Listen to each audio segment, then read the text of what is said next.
pero cuando se los llevan al hacer vacuna para higienizarlos, vacunarlos y cambiarlos, se los regresan y ahí es donde le ven marcas. Hay una mamá que incluso describe que le ve pinchazos cerca de la nariz, en los ojos, en la boca, en la frente.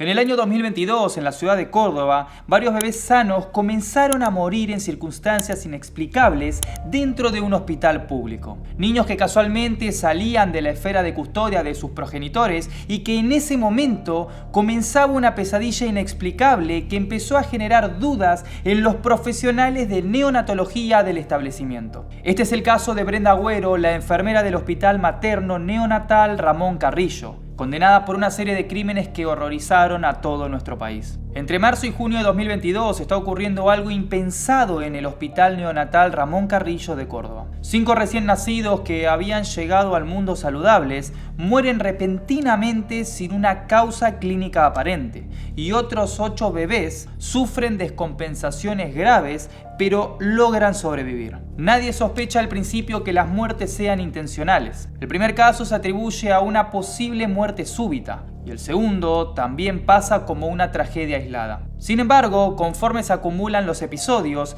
el patrón macabro comienza a emerger. Bebés sanos están siendo atacados deliberadamente con inyecciones de sustancias letales como potasio e insulina aplicadas de forma clandestina, provocándoles paros cardíacos por hiperpotasemia, exceso de potasio en sangre o hipoglucemia. La única persona presente en todos los casos es Brenda Cecilia Agüero, una enfermera joven asignada al área de obstetricia, cuya función era cuidar a las madres recientes y que oficialmente ni siquiera debería tener contacto directo con los neonatos. Brenda Agüero tiene 27 años en ese entonces y llevaba alrededor de 1 año y medio trabajando en el hospital cuando comete el primer asesinato. 18 de marzo de 2022. Nadie la ve inyectar nada. Su modus operandi es sutil e insidioso. Según luego determinaría la investigación, Agüero habría aprovechado momentos a solas con los recién nacidos para administrarles inyecciones furtivas de potasio o también de insulina, usando su experiencia profesional para saber cómo hacerlo rápidamente y sin ser detectada. Las punciones se realizaron en zonas del cuerpo inusuales, incluso en la espalda de los bebés y atravesando la ropa, algo que jamás ocurriría en un procedimiento médico normal, eso es obvio. El resultado, los bebés entraban en crisis al poco de nacer, con signos que no cuadraban con ninguna patología conocida. Muchos presentaban niveles de potasio o insulina incompatibles con la vida, inexplicables por alguna causa natural y solo atribuibles a una inyección externa deliberada. Con el paso de las semanas, el personal del hospital empieza a inquietarse, obviamente, ante estas muertes súbitas en serie. Inicialmente incluso se analizaron lotes de medicamentos como la vitamina K usada en neonatos buscando una posible contaminación, claramente sin hallar nada anormal. Pese a las sospechas informales, no se da aviso inmediato a la justicia. Recién cuando ocurre un punto de quiebre, 2 bebés fallecen el mismo día, 6 de junio de 2022, con pocas horas de diferencia. Un par de médicas neonatólogas salen de la institución y presentan una denuncia urgente ante las autoridades judiciales. Aquella tarde fatídica, la madre de una de esas nenas, Angeline, fallecida ese 6 de junio, relata que la propia Agüero se llevó a la bebé para hacerle un chequeo sin explicación y que nunca la volvió a ver con vida. Otro testimonio indicaría que Agüero incluso alejó a la madre del lado de su recién nacido con una excusa, diciéndole que debía ir a otro sector para quedarse a solas con el bebé y perpetrar así el ataque. La calificación legal de los hechos no tiene precedente en la historia criminal argentina. La enfermera es acusada de ser una especie de ángel de la muerte que asesinó a pacientes vulnerables bajo su cuidado. Formalmente, Brenda Agüero enfrenta cargos de homicidio calificado con sanción perpetua, tipificado en el artículo 80, inciso segundo de nuestro Código Penal, por el uso de un procedimiento insidioso, es decir, un método cruel o a traición. reiterado claramente en 5 ocasiones, correspondientes a los 5 bebés fallecidos. Asimismo, se le imputan 8 cargos de homicidio calificado en grado de tentativa por los ataques a los otros 8 recién nacidos que sobrevivieron. Cada uno de estos delitos gravísimos prevé la pena máxima.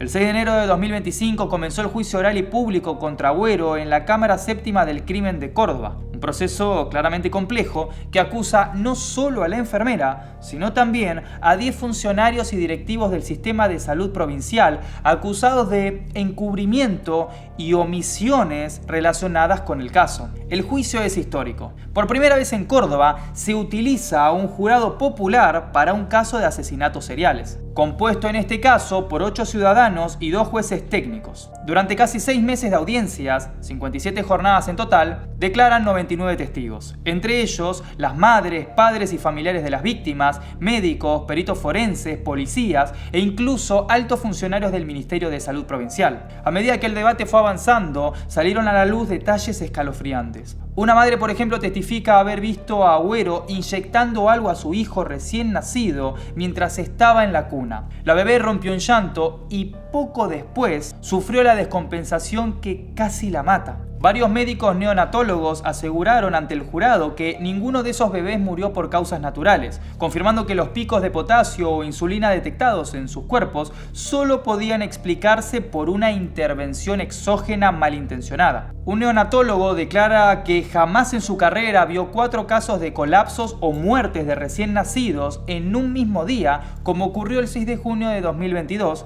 subrayando lo extraordinario y sospechoso claramente de estos casos imputados a la enfermera. Un indicio fuerte en su contra también se presenta en un informe de la División de Homicidios de la Policía. Los investigadores concluyen que Brenda Agüero fue la única persona con participación activa en todos los hechos, recalcando, por ejemplo, que el 1 de mayo de 2022 ella llegó a predecir que un bebé se iba a descompensar aun cuando el nene estaba perfectamente sano. Otro elemento sospechoso surge del peritaje del teléfono celular de la acusada. Se encontraron fotos muy particulares guardadas por Agüero: bebés en incubadoras, un frasco de vitamina K e incluso la mano de un bebé con marcas rojas, que para los psicólogos forenses resultan indicativas de una personalidad perturbada y falta de empatía, que eran rasgos compatibles con un perfil psicopático. A su vez, pericias psiquiátricas ordenadas por el tribunal describen a Agüero como alguien egocéntrica, con ansias de reconocimiento y de poder, carente de afecto, con signos también de disfrutar el sufrimiento ajeno. Según la hipótesis de la Fiscalía, el móvil detrás de estos crímenes sería precisamente el afán de la enfermera por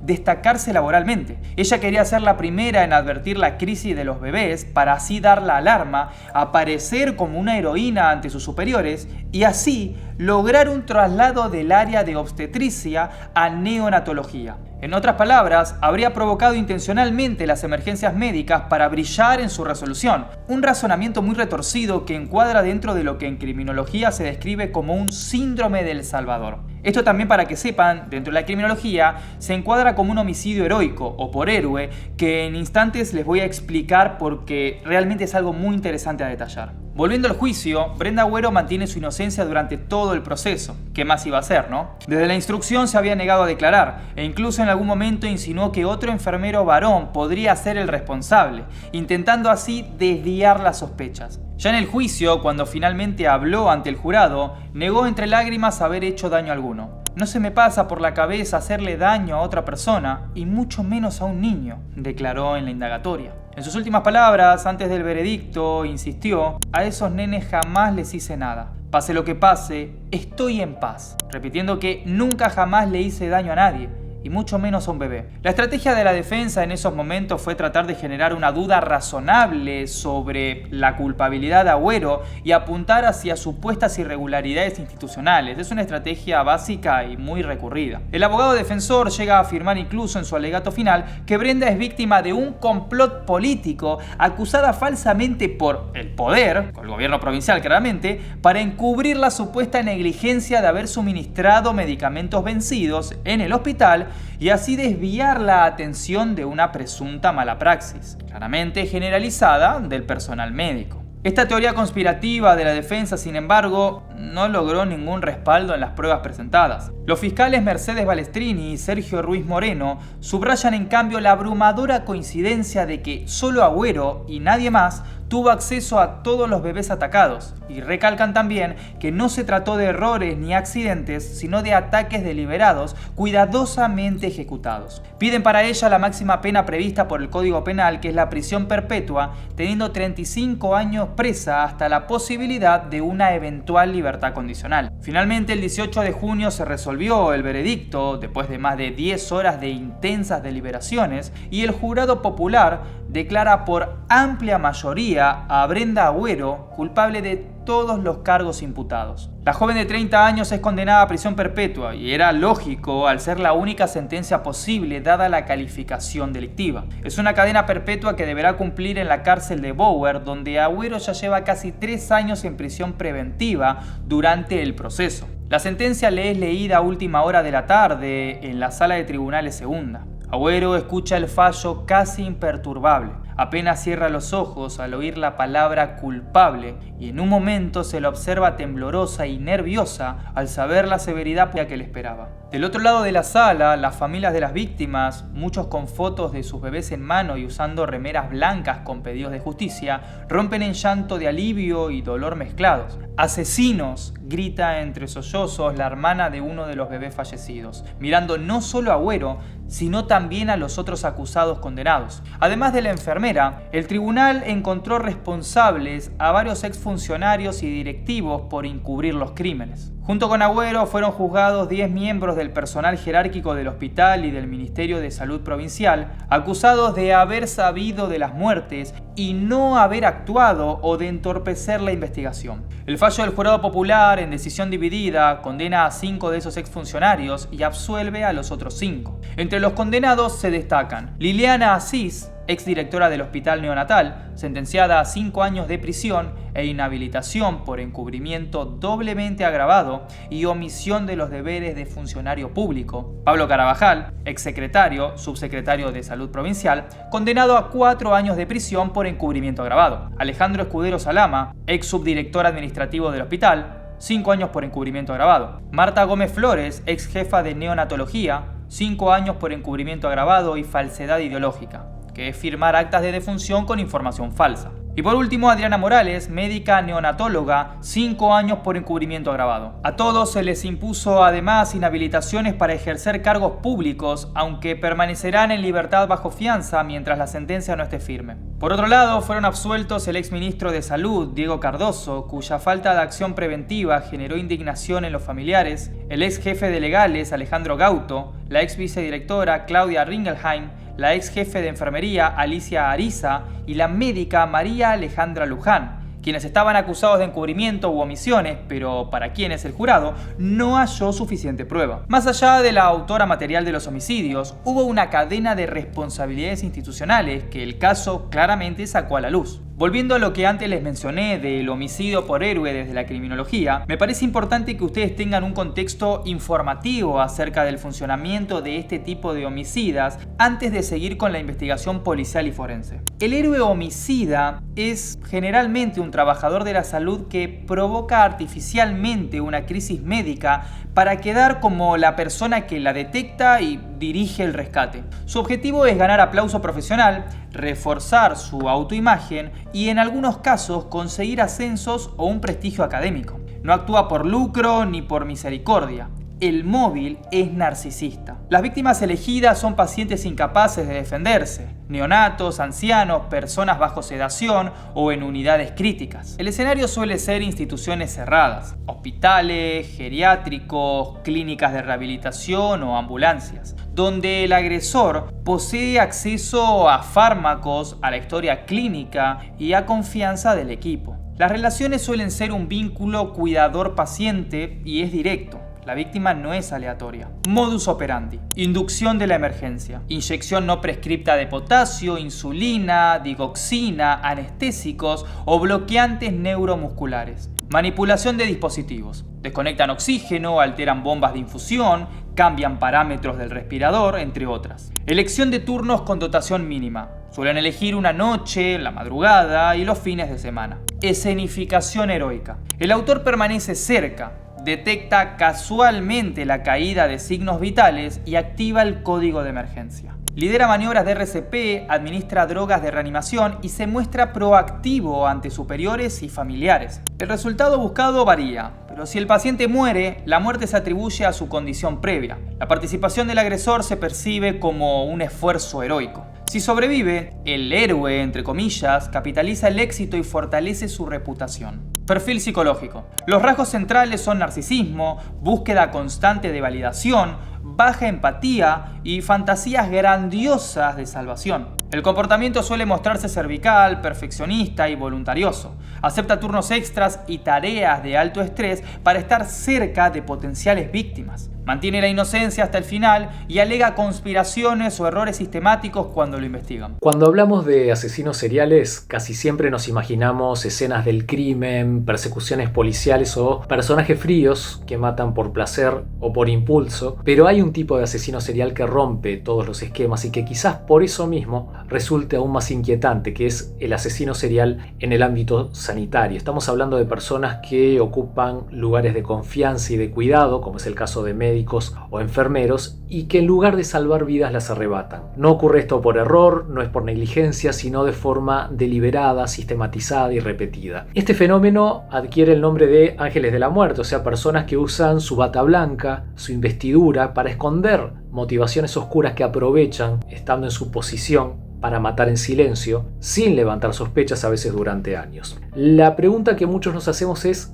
¿qué puede llevar a alguien que eligió una profesión de cuidado y ayuda a transformarse en un asesino serial? Los estudios y casos analizados muestran que estos homicidas no suelen estar atravesando episodios psicóticos, no son personas fuera de la realidad. En la mayoría de los casos conservan la capacidad plena para comprender lo que hacen. Lo que sí comparten con cierta frecuencia es un perfil de personalidad muy particular, con rasgos que nos ayudan a comprender, al menos en parte, cuál es el accionar de ellos. Muchos, por ejemplo, se presentan con lo que se conoce como el trastorno narcisista de la personalidad. ¿Y qué quiere decir esto? Bueno, que sienten una necesidad constante de admiración, de reconocimiento, de sentirse especiales, superiores, únicos, que necesitan estar en el centro de la escena y que no soportan pasar desapercibidas. Y cuando no encuentran esa admiración en su entorno, lo que pueden intentar es generarla, muchas veces manipulando situaciones extremas. Otros muestran lo que se conoce como rasgos psicopáticos, por ejemplo, una frialdad emocional marcada, una falta de empatía alarmante y también una capacidad que es asombrosa para manipular a las demás personas sin sentir culpa. O sea, son personas que pueden mostrarse funcionales, educadas, incluso amables, pero que en su interior no van a registrar el sufrimiento del otro como algo que importe. Y aunque parezca contradictorio, en algunos casos también hemos observado características del trastorno borderline, fronterizo límite de la personalidad, que tiene que ver con emociones intensas, con miedo al abandono, con vínculos inestables, pero son menos frecuentes en el ámbito sanitario, donde suele primar más el perfil narcisista y psicopático, ¿sí? Ahora bien, la pregunta es: ¿por qué matan? Bueno, las motivaciones pueden variar, pero hay algunos patrones claros. Uno de los más frecuentes, por ejemplo, es la necesidad de control, de sentirse dueños de la vida y la muerte, de jugar a ser Dios, y toman decisiones definitivas sobre otras personas y sienten que tienen un poder absoluto sobre ellos. Acá lo que vemos es que la muerte no es un accidente, es el escenario en el que el agresor puede ejercer su omnipotencia. Y también aparece una motivación que es un poco más retorcida, que es el deseo de convertirse en héroes. Hay algunos criminales que provocan emergencias médicas para luego intervenir y salvar, entre comillas, a la víctima, aunque obviamente hay ocasiones en que no la salvan, pero el solo hecho de estar en el centro de la escena, de ser reconocidas como estas figuras claves en momentos críticos, les va a dar una sensación de valía que no van a encontrar seguramente de otro modo. Otra motivación fuerte es la necesidad de llamar la atención, esto es generar situaciones que despierten el interés del entorno, que los pongan bajo los reflectores aunque sea por su cercanía con la tragedia, y este tipo de conducta lo que puede es esconder inseguridades profundas, sentimientos de inadecuación o incluso una autoimagen frágil que intentan compensar con conductas de alto impacto emocional. Además de los perfiles psicológicos y de las motivaciones, hay algo que no se puede dejar de lado cuando se analiza estos casos, que son son los patrones de comportamiento. Lo que vemos es que estos homicidas suelen actuar de forma muy sistematizada, calculadora, y que eligen víctimas que muchas veces son infantes, ancianos, pacientes en situaciones críticas, porque saben de alguna forma que su muerte puede pasar desapercibida o se puede atribuir a causas naturales. Lo que van a elegir son métodos discretos, esto es que no dejen huellas evidentes. Una dosis de medicación, una desconexión de una vía, una maniobra que simula ser parte de un procedimiento es lo que utilizan. Ahora, también hay que estar atentos a las señales de alarma que pueden ayudarnos a detectar estos posibles casos antes de que sea tarde. Por ejemplo, cuando hay muertes inesperadas o recurrentes que se asocian siempre al mismo profesional en una misma guardia, en un mismo turno, cuando un médico o enfermero parece tener la necesidad constante de estar presente en situaciones que sean las más graves o las más dramáticas, o también cuando aparecen comentarios fríos, esos que son sin resonancia emocional frente al dolor de los pacientes o las familias. Incluso conductas narcisistas que pueden ser exageradas o una fascinación por cuadros clínicos complejos pueden ser indicadores a tener en cuenta. Y en este punto, asociado al caso reciente de Brenda Agüero, la enfermera de Córdoba considerada neonaticida serial, lo que se desprende básicamente del análisis psicológico realizado que se le practicó en pericia es que Brenda presenta varios de estos rasgos que se vienen describiendo. Por ejemplo, una fuerte necesidad de atención, búsqueda constante de reconocimiento, tendencia a ubicarse en el centro de la escena, incluso cuando esa escena es justamente el sufrimiento ajeno. Los especialistas que intervinieron detectaron, por ejemplo, rasgos narcisistas, psicopáticos, omnipotentes. Por ejemplo, señalan que le interesa el dolor ajeno, pero no desde la empatía, sino desde una curiosidad emocional que parece encontrar satisfacción en estar cerca de ese sufrimiento. También se menciona con respecto a los vínculos afectivos que son pobres, que son asimétricos, que solo puede conectarse o contactarse con el otro cuando está en una posición de padecimiento, de vulnerabilidad. Y ahí es donde Brenda justamente tomaría ese rol activo, esa especie de protagonista en el drama del otro. También en la forma de pensar se observa que muestra ciertos sesgos, por ejemplo, atiende al detalle, a veces obsesivamente, pero pasa por obvio algo que es útil para destacarse. Si no se detectaron síntomas psicóticos ni de desorganización,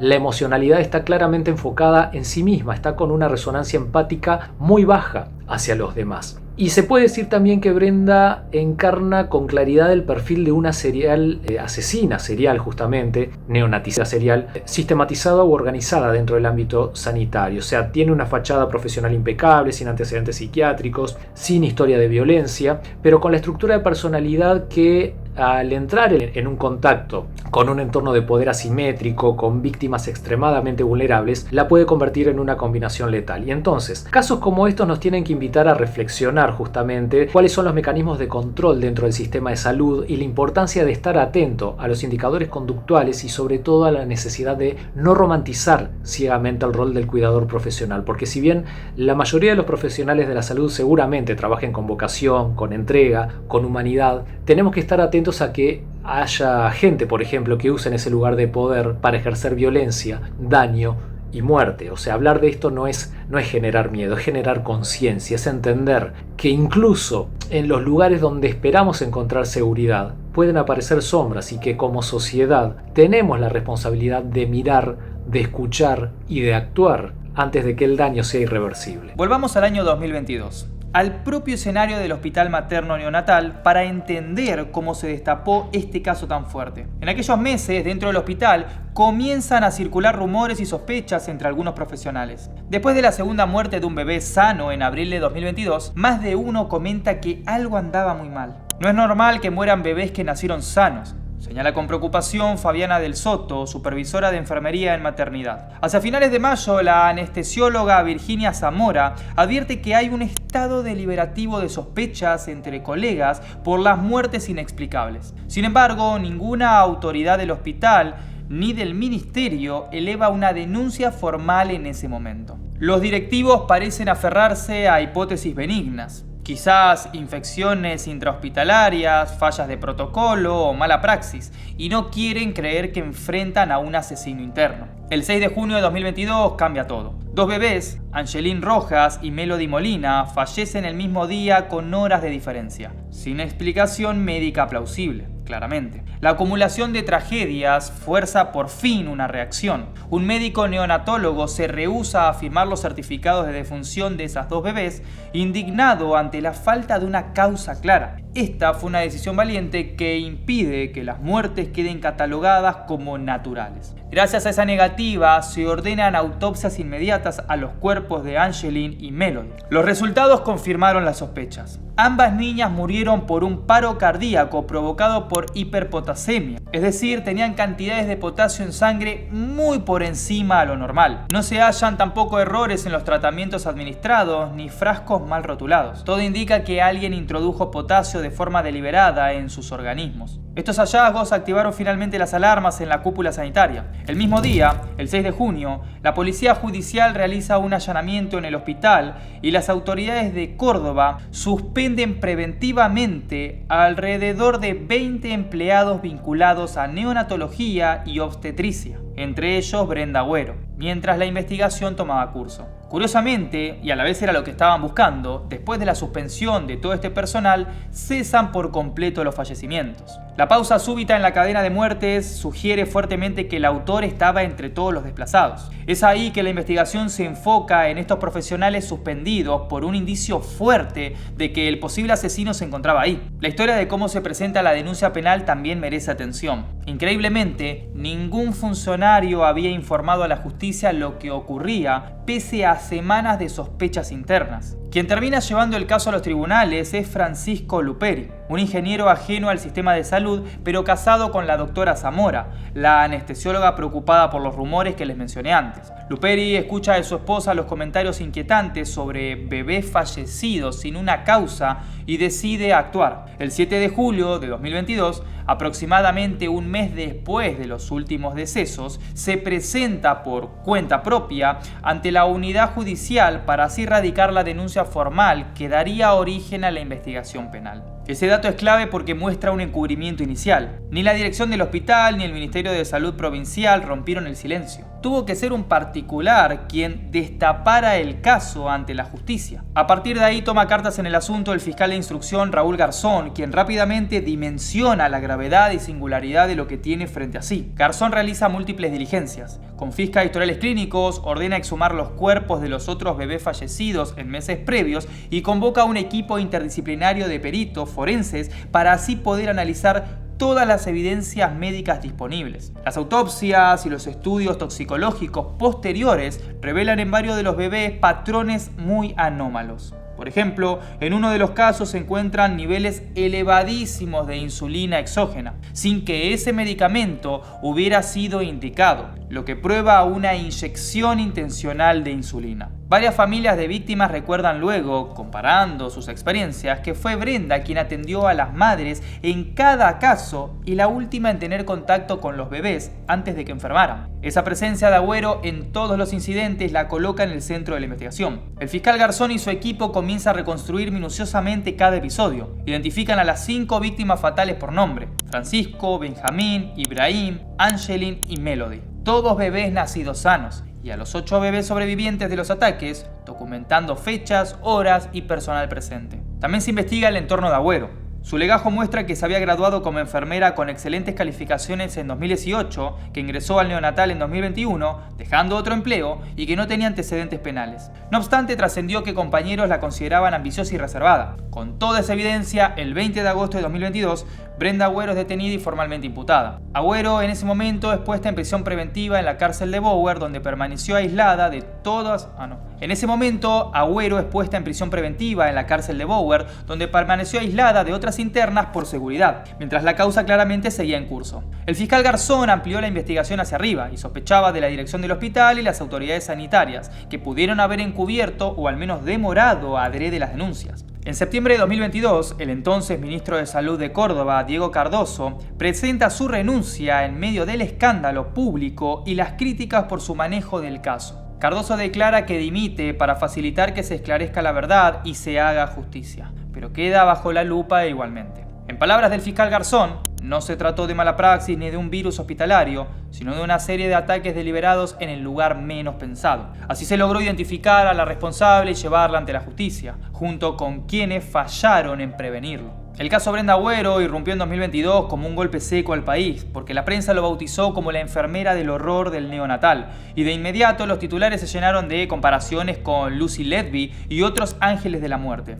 Desde entonces, cada paso procesal se cubrió en vivo, y eso obviamente fogonea mucho más el proceso y presiona a los jueces, eso es claro. La elección del jurado, los testimonios de madres desconsoladas, la lectura del veredicto, no era solo una crónica policial, sino que ponía en duda la confianza básica en el sistema de salud. Padres y madres empezaron a preguntarse, con angustia real, si era seguro dejar a sus hijos en manos ajenas. En Córdoba primero y luego en todo el país, la familia de las víctimas se convirtieron en la cara visible del reclamo. Cuando el jurado dictó prisión perpetua, las cámaras captaron llantos y abrazos catárticos, pero también mucha bronca. La absolución del exministro de Salud, Diego Cardoso, desató gritos de impunidad, nunca más. Para las familias, la condena a Agüero fue un alivio pero parcial. Seguían reclamando que se castigara a quienes permitieron que la cadena de muerte continuara.